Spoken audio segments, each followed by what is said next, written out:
L'Algérie doit tout au Mali. J'ai dit tout. Cette maison que vous voyez là, c'était le QG du FLNN, le mouvement pour l'indépendance de l'Algérie. Et le chef de la communication de ce mouvement, c'était M. Bouteflika, qui fut président de la République d'Algérie pendant plus de 10 ans. Bouteflika a logé dans cette maison-là avec son QG en tant que relais des informations.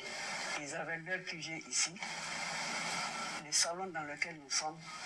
Sa chambre était là, les batteries étaient là, les colonnes étaient dans la cour.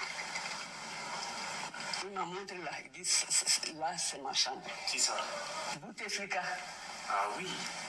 Il m'a montré cette chambre, il dit c'est là que je dors. Ça c'est ma chambre à moi. C'était la chambre de mon mari et moi. J'ai décidé maintenant que c'est moi seul qui suis là, avec mes petits-enfants. Un jour, mon mari et moi, nous sommes venus voir les lieux. Parce que quand tu donnes ta maison en location à quelqu'un, de temps en temps, il faudra passer voir ce qui se passe. Bouteflika lui-même en personne nous a reçus. Il nous a fait voir ses installations. Et mon mari, à l'époque, était le directeur de cabinet du ministre de l'Intérieur, Madera Keïta, feu Madera Keïta, paix à leur âme. Il nous a reçus dans ce salon. Il n'y avait même pas de place parce qu'il n'y avait que des batteries. Le long du salon qui fait à peu près une dizaine de mètres carrés, il n'y avait que des batteries. Il nous a fait voir toutes les installations. Et dans la cour, il y avait des pylônes.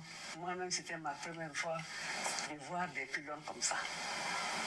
Des pylônes, parce que notre maison, la cour était extrêmement grande. Ça faisait 800 mètres carrés. Des pylônes de plus de 50 mètres de hauteur. C'était leur source de renseignement. Et c'est Modibo qui a permis cela. Tous les renseignements concernant les combattants, les relations avec la France et tout ça, ça passait par Bouteflika dans cette maison-là. Donc je suis en droit et en devoir de pouvoir témoigner. Je ne peux pas comprendre, même si ce geste-là est minime aux yeux des Algériens, pour nous c'est vraiment un geste grand. Parce que pour gagner une guerre, il faut des renseignements. Et ces renseignements partaient de Bamako, avec l'aval du président Modibo Keïta. Qu'est-ce que Modibo Keïta n'a pas fait pour les Algériens, pour leur indépendance? Et ça, c'est très peu, c'est minime. C'est minime. Les autres apports que Modibo et son gouvernement ont donné aux Algériens, je ne peux pas les citer tous. Il y a des secrets d'État que je ne connais pas. Mais il y en a eu beaucoup. Nous avons fait beaucoup pour l'Algérie. L'Algérie nous doit beaucoup. L'ingratitude, ça se paye. L'Algérie n'a pas le droit de nous attaquer. Au contraire, si nous étions attaqués par des ennemis, c'est l'Algérie qui devait, en principe, venir à notre secours. Nous sommes surpris, le peuple malien est surpris de l'attitude de l'Algérie. Nous sommes très très surpris. Il y a encore quelques personnes vivantes qui sont au courant de tout ce que le Mali a fait pour l'Algérie. Nous, on s'en remet au Tout-Puissant. On s'en... Voilà. Bon, je m'arrête là, excusez-moi. Et là, c'est de la pub. Voilà. Bonjour à tous, Dubion, c'est mon surnom sur le net. Je suis accessoirement, mais accessoirement seulement, spécialiste de la France. En revanche, je suis un panafricain authentique, un panafricain convaincant et convaincu. Aujourd'hui, donc, nous sommes le lundi 14 avril 2025 déjà. Et là, je tenais à revenir encore sur l'actualité entre le Mali et l'Algérie, ou entre l'Algérie et le Mali. Très, très important.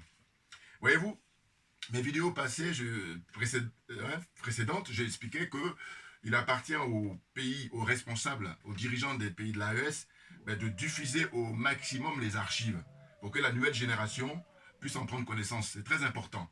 Voyez-vous, pour casser justement la dynamique des manipulateurs.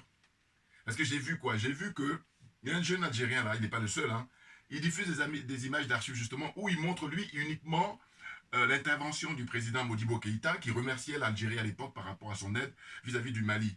Sauf que quand il montre ça sur TikTok, eh ben, il montre bien que l'indépendance de l'Algérie a eu lieu en 62 et que le Mali a eu son indépendance avant l'Algérie.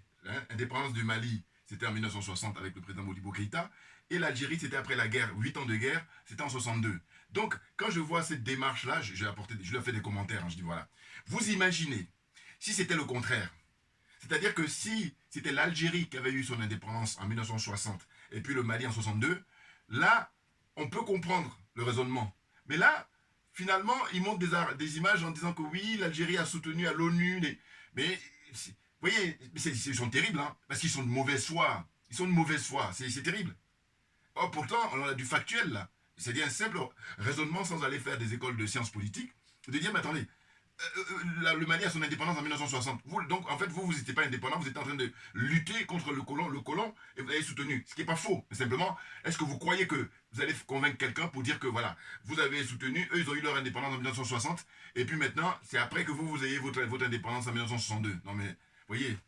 Donc, ce que j'ai remarqué chez lui, c'est qu'il s'est gardé, par contre, de montrer, comme a pu le faire Madame Yamb, par exemple, elle aussi elle a fait une vidéo là-dessus, où on voit d'abord l'intervention de l'ambassadeur d'Algérie qui remercie le Mali, et ensuite, ou enfin, on a l'intervention du président Modibo Keïta. Voilà.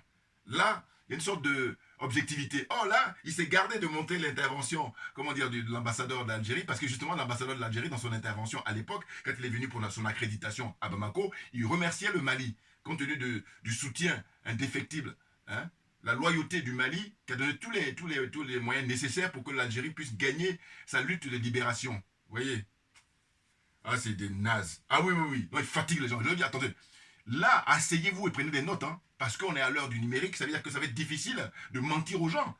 À l'époque, quand il n'y avait pas Internet, quand il n'y avait pas les réseaux sociaux, là, vous aurez pu avoir ce loisir-là. Parce qu'au moins, on sait qu'à cette époque-là, l'information n'était pas démocratique. Donc, vous pouvez manipuler les gens parce que c'était réservé qu'à une certaine catégorie, surtout les professionnels. Vous voyez? Donc, aujourd'hui, c'est peine perdue. Donc, maintenant, quand je vous dis, vous êtes cerné, hein, on vous a pris la main dans le sac, hein, vous la fermez, vous l'asseyez, vous prenez des notes. Bien entendu, vous en avez besoin.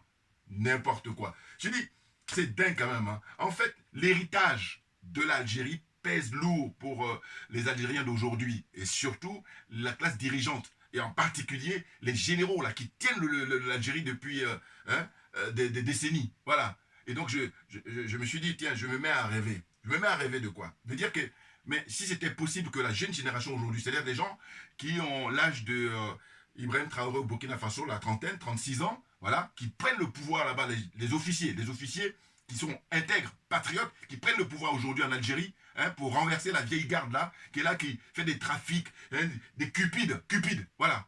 C'est que le matériel qui les intéresse. C'est pas l'amour du peuple, hein, parce que je dis toujours, je les compare au guide libyen, le colonel Kadhafi. Voilà, je dis quand il était vivant, son peuple n'avait besoin de rien, enfin, au sens où il a mis tout ce qu'il avait comme moyen et son peuple était vraiment bien loti. Voilà. Un niveau de vie très élevé. Maintenant, qu'est-ce qu'il en est pour les Algériens aujourd'hui? Tu en as plein qui quittent l'Algérie pour deux raisons principales. Première raison, pauvreté, et puis deuxième raison, pour la liberté d'expression. Voilà, liberté en tant qu'être humain, pouvoir s'exprimer librement. Voilà, c'est à cause de ces deux raisons-là. Hein. Il y en a d'autres, mais moi je me tiens à ça. Ils fuient l'Algérie, on les retrouve ici, en Europe, hein, en général, en France en particulier. Il y en a plein. Et puis je dis, il faut faire en valeur, comment on appelle, relative.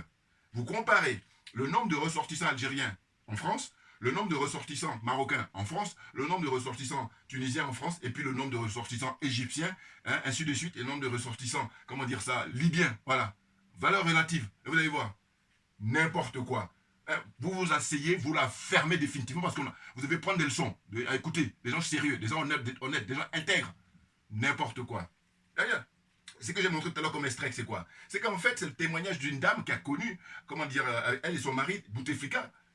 Et puis elle dit même que Bouteflika, à l'époque, il est venu là, rendre visite, et puis il expliquait que voilà, dans cette maison, comment dire, voilà, ma chambre et tout. Vous voyez? Parce que Bouteflika, c'était pas n'importe qui. Moi, je me souviens toujours des images d'archives où il était jeune ministre des Affaires étrangères et il avait pris le micro, vous pouvez le retrouver aussi là sur Internet, là-bas à l'ONU, aux Nations Unies, où il plaidait la cause palestinienne. C'est très, très émouvant. Mais après, il est devenu président. Or, il est devenu gravataire parce qu'il est très âgé et tout. Et c'était les généraux qui le tenaient. Les généraux sont cachés derrière les gens comme Bouteflika ou les gens comme Tebboune aujourd'hui. Ils sont cachés. Et puis, ils font n'importe quoi. Parce qu'aux dernières nouvelles, qu'est-ce qu'on a appris? Ben, on a appris que l'Algérie est en train de chercher à trouver des émissaires pour aller négocier. Notamment, ils disent quoi? Ils disent, voilà, on pourrait rembourser le drone qu'on a descendu. Non, non, non, c'est pas de ça dont il s'agit. Ce dont il s'agit, vous allez rapatrier tous les terroristes que vous gardez là-bas. Là. Voilà. Vous les rapatriez tous. Hein. Vous les envoyez au Mali. Vous les envoyez, on va les juger. Voilà, premier point. Et puis, tous les opposants, là, comme Mahmoud Diko, l'imam Mahmoud Diko en premier, vous le rapatriez, qui rentre, qu'on envoie à Bamako, pour qu'il soit jugé par les autorités. Voilà. Parce que c'est la haute trahison. En fait, vous, je dis les dirigeants algériens, même les gens en général, vous n'aimez pas qu'on vous fasse des choses et vous voulez faire ça aux autres. N'importe quoi. Ah, on vous a détecté, là, on vous a. Hein, votre vieille querelle avec le Maroc, c'est votre problème. Parce que à chaque fois quand on a des histoires avec eux, ils disent oui, le Maroc est derrière. Mais de quoi? Est-ce que vous pouvez respecter les gens en disant non, s'il est fâché de lui-même et qu'il n'y a personne derrière lui? Est-ce que vous pouvez faire ça? Or, c'est ce que j'appelle le réflexe de condescendance. Mais comptez pas sur nous. Par contre, nous, notre génération, hein, nous, on est dénués de complexes, aliénation, comment on appelle ça? Corruption. Hein? Ah ben oui, c'est pour ça que là, c'est même pas la peine. Hein? Baissez la garde, baissez les yeux, rasez les murs. Parce qu'on a toutes les preuves comme quoi, à l'époque, on vous a suffisamment aidé. Le président Modibo Keïta, ensuite même, c'était à l'époque Ahmed Sékou Touré, et puis aussi le président Kwame Nkrumah. Mais le Mali, surtout le Mali. C'est très connu ça. N'importe quoi. Et je vous dis, quand tu suis son raisonnement, il dit, on a aidé le... Et puis, il n'est pas le seul, hein. Ils nous sont pleins comme ça, la nouvelle génération. Ou alors Linda Labaoui, je vous dis, une dame là qui est algérienne, qui intervient sur les médias camerounais, qui elle oh là là là, mais j'ai dit le naturel, vous savez, voilà, c'est ça, les masques tombent. Parce que le naturel, il revient au galop. Vous ne pouvez pas masquer longtemps le naturel. Il revient. C'est la vérité qui triomphe. Voilà. Et la vérité libère. Il faut bien comprendre. Voyez-vous? Et quand on apprend encore, on apprend que, comment dire, parce que voilà, Linda Labaoui, elle et puis Gamal, tout ça là, eux, ils disent, oui, l'Algérie ne doit plus rien, mais de quoi? Quand on se veut honnête, quand on se veut intègre, c'est comparer ce qui est comparable. Il se trouve que le Mali a aidé à participer activement hein, pour que l'Algérie puisse obtenir son indépendance et sa souveraineté. Maintenant, c'est ce que j'appelle moi la dette morale. Ah oui, bouya. Donc le Mali a une dette morale vis-à-vis de l'Algérie. Pourquoi? Parce qu'en fait, aujourd'hui, au XXIe siècle, le Mali est en train de se battre pour avoir son indépendance et surtout sa souveraineté. Donc, compte tenu du fait que l'Algérie a une dette, enfin, le Mali a une dette morale sur l'Algérie, c'est l'Algérie aujourd'hui qui doit au contraire donner toute l'énergie, tous les moyens nécessaires pour que le Mali, justement, puisse obtenir son indépendance et puisse surtout obtenir sa souveraineté. C'est de ça dont il s'agit. Or, Néni, quand il parle d'aider, ça doit être que je te donne des miettes, alors je t'allais que je te vole ton pétrole, ton gaz, ton or, ton uranium, dans le nord là-bas, la frontière avec du côté de Tizawanten, là, on te vole ça depuis des décennies. Et puis donc, c'est ce que je dis, mais on s'entend avec la France, voilà, et puis pour aller déstabiliser ou piller les richesses des pays de l'AES. C'est de ça dont il s'agit. Donc vous êtes démasqués. Donc maintenant, j'ai dit, il appartient à la nouvelle génération de se rendre compte de ça, de prendre conscience et de se dire, mais il faut vivre avec son temps. Ben oui, il faut répondre aux aspirations des peuples. Ça veut dire qu'en fait, s'il y a, je vous dis, comment on appelle ça, une sorte de référendum libre, hein, vraiment, on met des experts là, pour que ça soit transparent pour tout le monde. Vous allez voir que, aussi bien le peuple malien que le peuple algérien, il n'y a rien à signaler. On est pour le partage réciproque, respect mutuel, tout ça. Oh là, on a des dirigeants là qui sont complètement rétrogrades, qui sont dans l'archaïsme, hein. complètement conduits par ce que je dis. Je répète, c'est le réflexe de condescendance. C'est-à-dire qu'ils croient qu'ils sont supérieurs. N'importe quoi. Vous n'avez pas compris qu'on a changé d'époque? Vous n'avez pas compris ça? Regardez, je vous dis, comparez l'âge qu'a les généraux, là, hein, les dirigeants algériens, comparez leur âge avec l'âge des généraux qui sont actuellement au Mali, qui ont pris le pouvoir depuis maintenant 4-5 ans. Voilà. Vous allez voir qu'ils ont affaire à leurs enfants, voire à leurs petits-enfants, naturellement. Donc à un moment donné, on lâche l'affaire. Vous êtes complètement en décalage, vous êtes en déphasage. N'importe quoi. J'ai pris quelques notes pour ne pas oublier. Et en plus, c'est extraordinaire parce que là, on est dans l'année où est sorti récemment, il y a une semaine, je crois, ou 15 jours, un film, hein, je crois que c'est une biopic, un biopic, je crois, sur la vie de Frantz Fanon.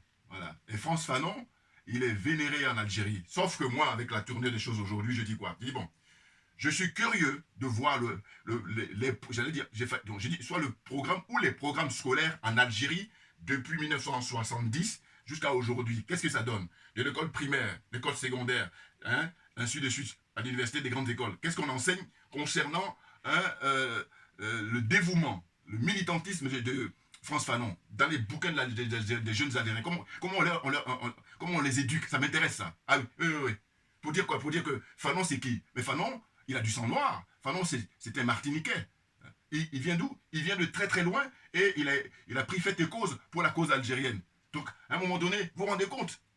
Et pareil, je reviens en arrêt, je dis, voilà, on a le Mali qui a donné un coup de main, on a Frantz Fanon, qui a payé de sa vie, hein, bien entendu. C'est moi, il ne faut pas me faire le coup des complots. Hein. Les complots existent, les complots sont inhérents aux relations humaines. Ça veut dire qu'en fait, pour moi, ce monsieur-là, comme il dérangeait, il était précoce, ils ont dû le foutre, là, le leucémie, là. Ah, je suis désolé. Bouya! Moi, on ne me prend pas en otage, moi, sur le plan spirituel, sur le plan, comment dire ça, intellectuel. Ah, pas du tout. Voilà. Parce que ma religion, c'est la vérité et la justice. Et je répète encore une fois, la vérité libère. La vérité libère. Ça veut dire que si vous ne dites pas la vérité, vous êtes emprisonné. Et vous avez votre conscience avec vous-même. C'est-à-dire que vous pouvez mentir à autrui, voilà. Mais quand vous êtes tout seul face à la glace, vous savez très bien que ce n'est pas la vérité que vous dites. Voilà. C'est la raison pour laquelle, à partir du moment où vous ne dites pas la vérité, vous êtes emprisonné. Voilà. Donc, alors que quand vous allez dire la vérité, rien que la vérité, vous êtes libéré. Vous n'avez plus rien à... Hein, tranquille, tranquille. Voilà, c'est de ça dont il s'agit.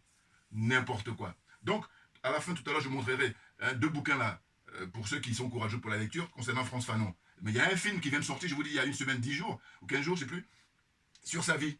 C'est diffusé actuellement sur les écrans en France. Voilà. Bon, j'ai pas encore eu l'occasion d'aller le voir, mais bon, j'ai prévu d'y aller. Voilà. Ne serait-ce que par curiosité. Un homme brillant, un homme courageux.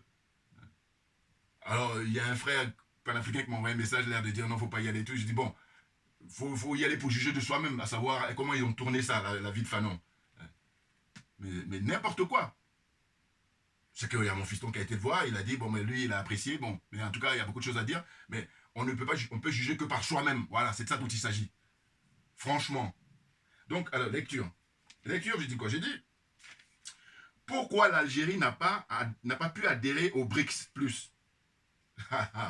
Bouya! Ah oui, oui, oui, oui. Ah ben là, nous, on est là pour mettre le doigt là où ça fait mal. Hein. En fait, c'est ça que vous devez vous interroger. Là, il y a les BRICS au départ. Les BRICS, c'est constitué de qui? Ben, c'est constitué du Brésil, de la Russie, de la Chine, de l'Afrique du Sud, et puis qui j'oublie encore? La Chine, voilà. C'est 5 pays là qui ont créé les BRICS. Bon. Récemment, il y a 1 an ou 2, il y a d'autres pays qui ont pu adhérer. Hein? Et c'est pour ça maintenant on dit plus BRICS, on dit BRICS plus. Justement concernant ces pays là qui sont venus rejoindre les BRICS, les 5 pays. Mais ce qu'on observe, c'est que les pays envoient leur candidature. Et puis les 5 pays apprécient et ils les font adhérer. Or, il se trouve que l'Algérie, hein, les dirigeants algériens, ils avaient postulé, ils avaient envoyé la candidature de l'Algérie. Et ça a été refusé. Donc, posez-vous les bonnes questions. Là, je m'adresse à la jeune génération parce que les anciens, là, c'est mort. Voilà. Parce qu'eux, dans leur tête, ils croient qu'ils sont supérieurs et puis cupides qui sont. Parce que moi, j'ai dit, le domaine dans lequel on est, si tu n'es pas cupide, je veux bien te suivre. Voilà. Je veux bien continuer à discuter, continuer. Mais dès lors que je soupçonne la cupidité, je dis non, va faire autre chose. Voilà.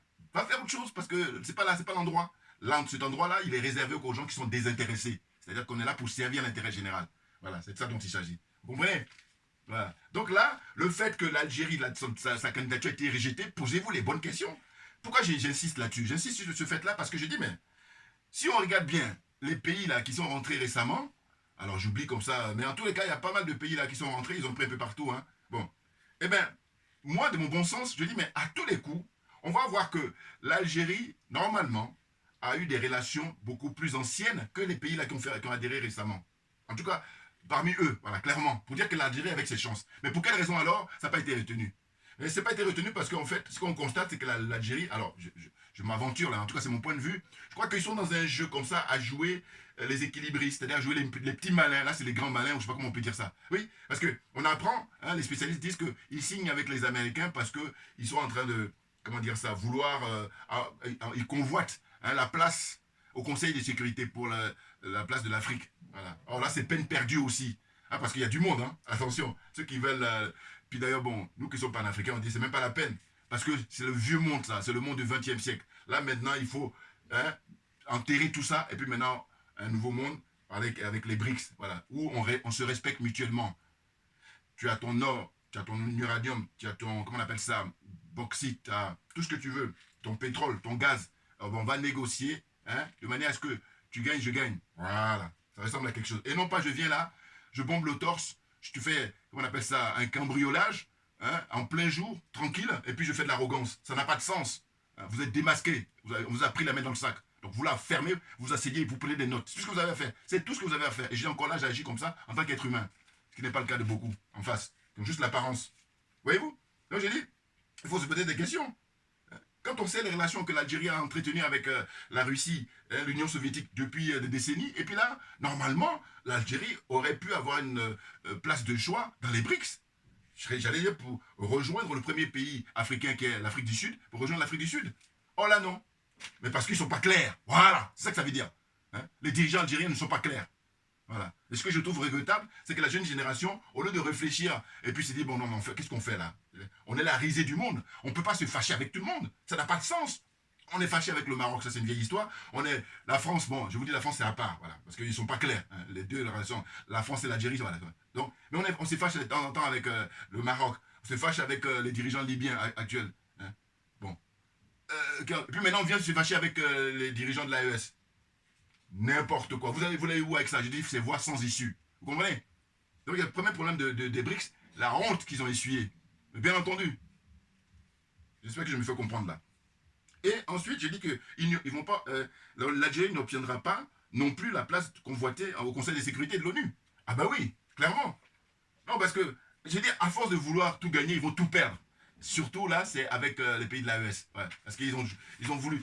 Non, vous vous rendez compte, s'ils n'étaient pas cupides, mais historiquement, ils ont une chance extraordinaire. Parce que, étant donné qu'ils ont le conflit, ils ont le litige avec le Maroc depuis de longue date, et on sait très bien que le Maroc a déjà fait des causes depuis toujours pour l'OTAN. Voilà, là on le sait.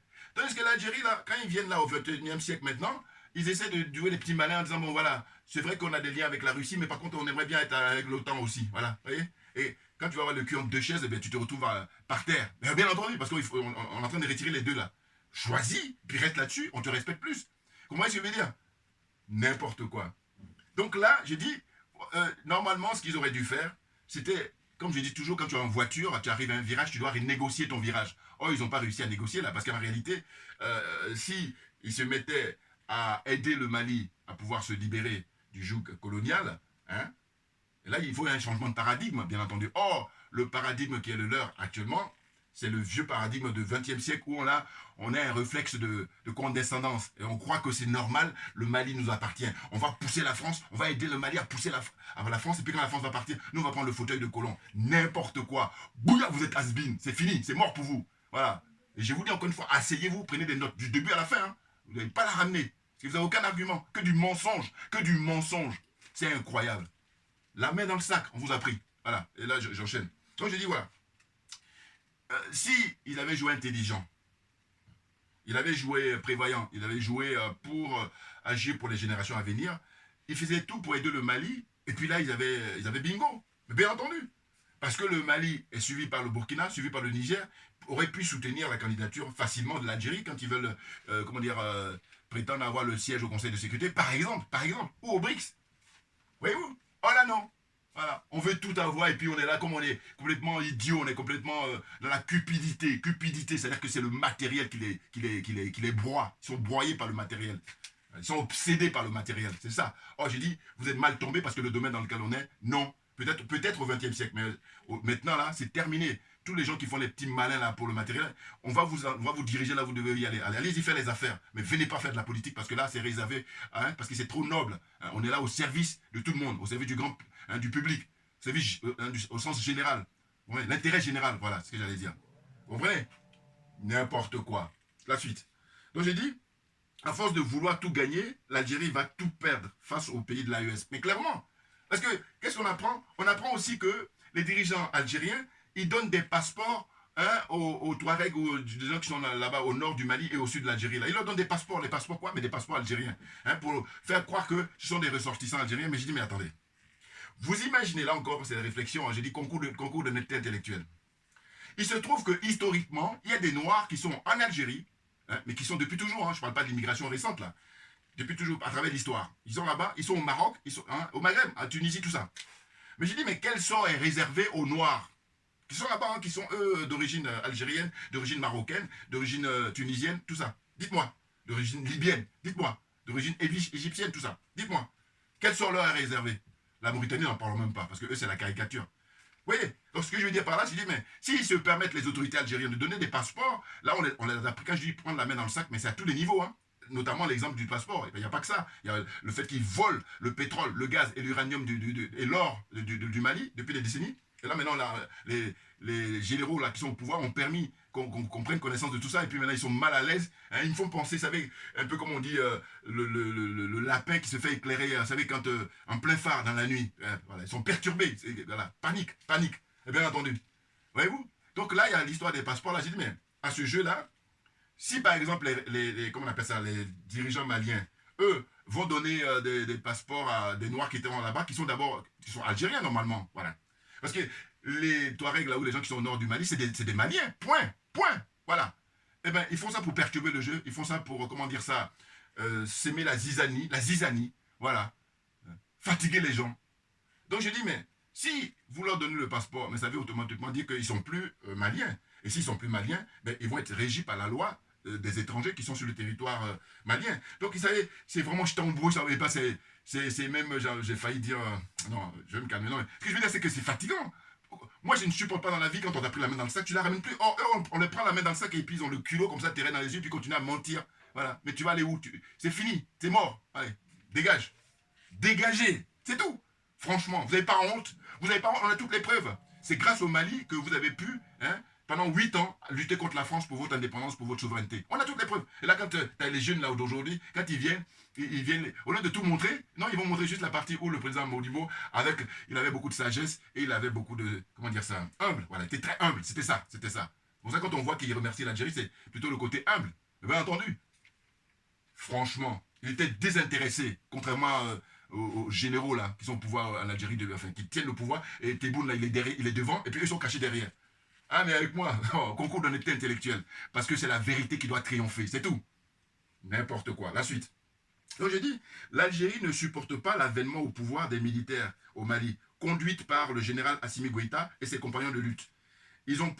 Voilà, c'est ça.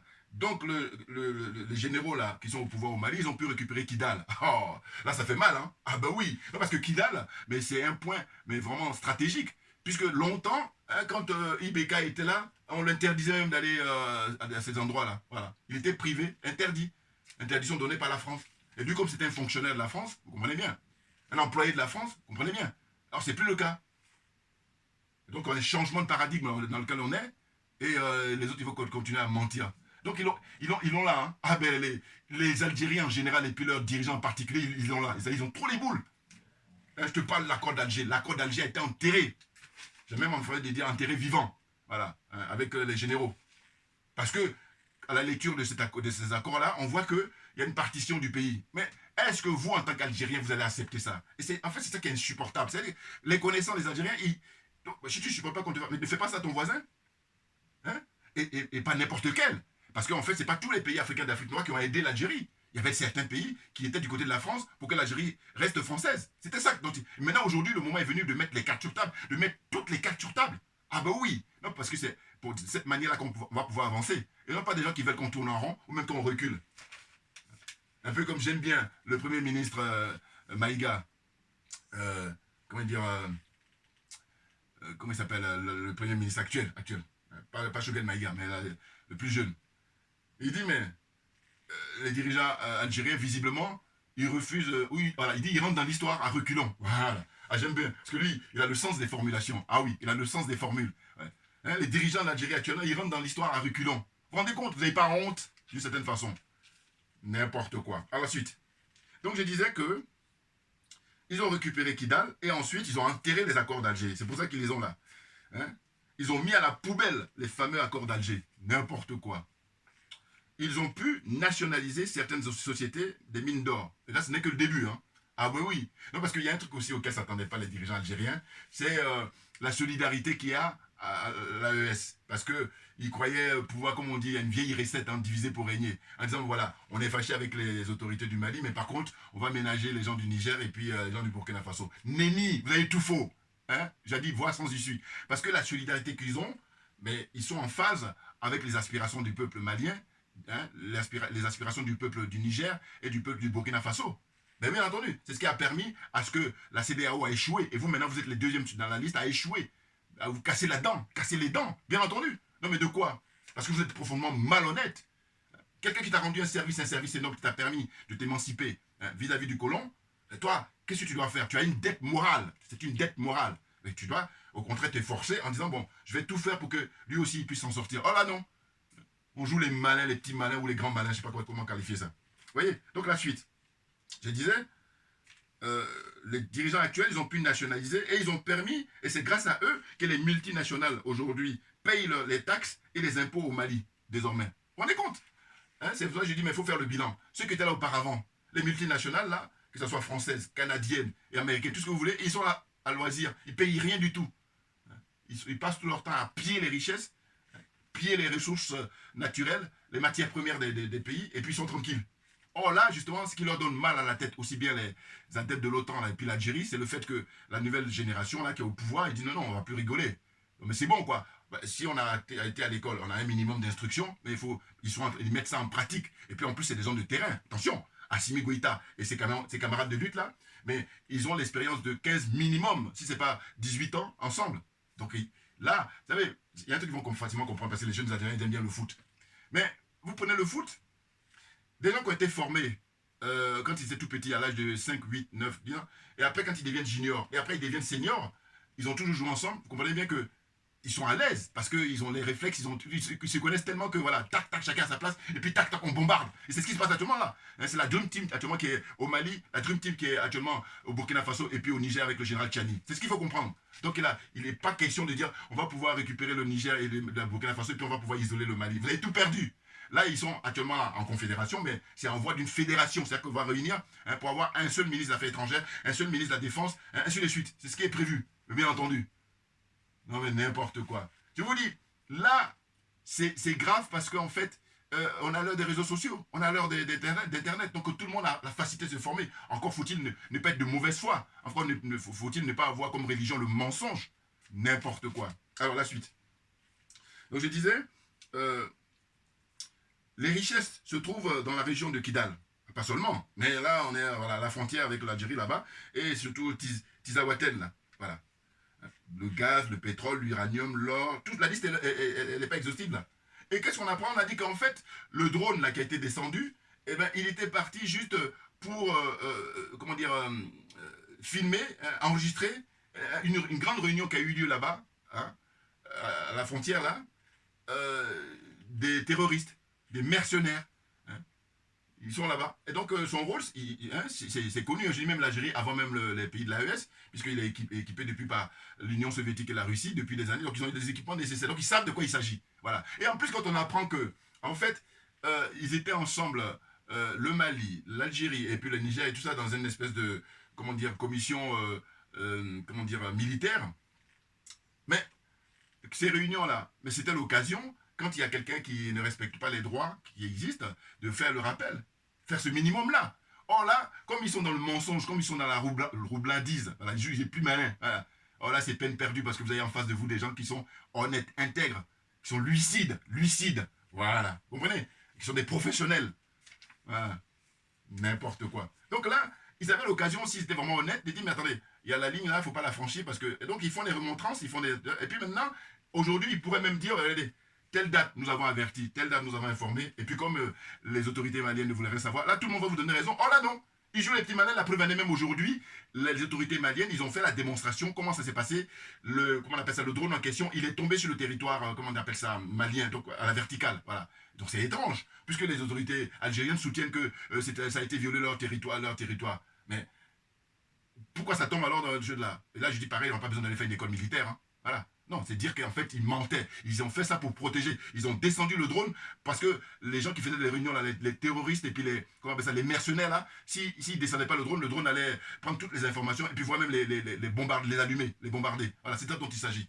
Donc l'histoire d'aujourd'hui dit, je vais voir, comment on appelle ça, le ministre mauritanien pour qu'il aille voir les Maliens ou les gens de l'AES. Nenni. Ce dont il s'agit, et j'ai bien aimé là le frère panafricain qui a fait une vidéo, il a dit, écoutez, nous ce qu'on veut, c'est pas question de rembourser le drone. C'est question que vous allez remettre la réunion. Hein. Alors évidemment, quand on dit ça, non mais c'est une façon de parler. Voilà. Parce que à un moment donné, on est sérieux nous. Vous n'êtes pas sérieux vous. Voilà la différence. Voilà. Je les malins encore, on vous a cerné. On vous a pris la main dans le sac. Vous les mettez, le drone il va. Parce qu'il n'y a pas qu'un seul drone, vous pensez bien. Donc là, il va refaire le truc. Et puis vous touchez à rien. Et puis on va les bombarder. Et puis vous allez faire encore mieux. Vous tous les mercenaires, là, tous les touristes qui fuient pour aller chez vous là-bas en Algérie, vous les donnez. Donnez-les au Mali. Et puis là maintenant, on va régler leur compte et après maintenant on va renouer au niveau de la relation. C'est impréalable. C'est impréalable. Autrement, ce jeu qui consiste à faire une fuite en avant, faut arrêter ça. Ça a assez duré. Et en plus, le pompon, c'est les vies humaines. Ah ben oui. Et comme je dis toujours, ma religion, c'est la vérité et la justice. Et surtout, j'accorde une importance, mais démesurée, hein, comment dire ça, à la vie humaine. Parce que la vie humaine, pour moi, est sacrée. Je ne suis pas le seul, heureusement. Donc, il s'agit des vies humaines. Et ces gens-là, ils sont au XXIe siècle organisés pour juste vouloir piller les richesses d'autrui. Et là, ils sont prêts à tout pour supprimer la vie des innocents, des pauvres innocents. N'importe quoi. Après, on se dit, oui, j'ai ma religion, machin. Ah non, mais... Bon, non, c'est bon, quoi. C'est fatigant, parce que, franchement, hein, que je vais à la Mecque. Non, mais, vous vous rendez compte? Est-ce que vous vous rendez compte? Comprenne qui veut, comprenne qui peut. Voilà. Je vais m'arrêter là. Et puis je reviendrai toujours quand l'occasion s'y prête. Et ceux qui aiment lire, hein, en tout cas la lecture, je vous dis, il n'y a rien de tel, parce que blabla c'est bien, mais la lecture c'est encore mieux. Un grand monsieur, un très grand monsieur qui est respecté, qui est vénéré là-bas en Algérie, Frantz Fanon. Voilà, vous voyez, le titre c'est Peau noire, masque blanc. Donc est-ce que ça, c'est enseigné hein, du primaire jusqu'au au niveau supérieur là-bas en Algérie? Et de dire, hein, ça donne à réfléchir pour votre faiblesse là, de réflexe de condescendance là. Voilà. Hein? Ce monsieur-là, que vous vénérez, parce que lui, justement, il a sacrifié de sa vie pour votre libération, pour votre indépendance, votre souveraineté. Puis il y a ça aussi, hein, les damnés de la terre. Hein. Il était précoce, voilà. Et puis, encore plus facile, c'est d'aller voir le film documentaire, et puis après, chacun va juger, évidemment. Voilà. Merci à vous tous pour votre attention, et puis à très bientôt, comme j'ai pour habitude de dire, mais on ne lâche rien, parce que c'est nous qui avons raison. C'est tout.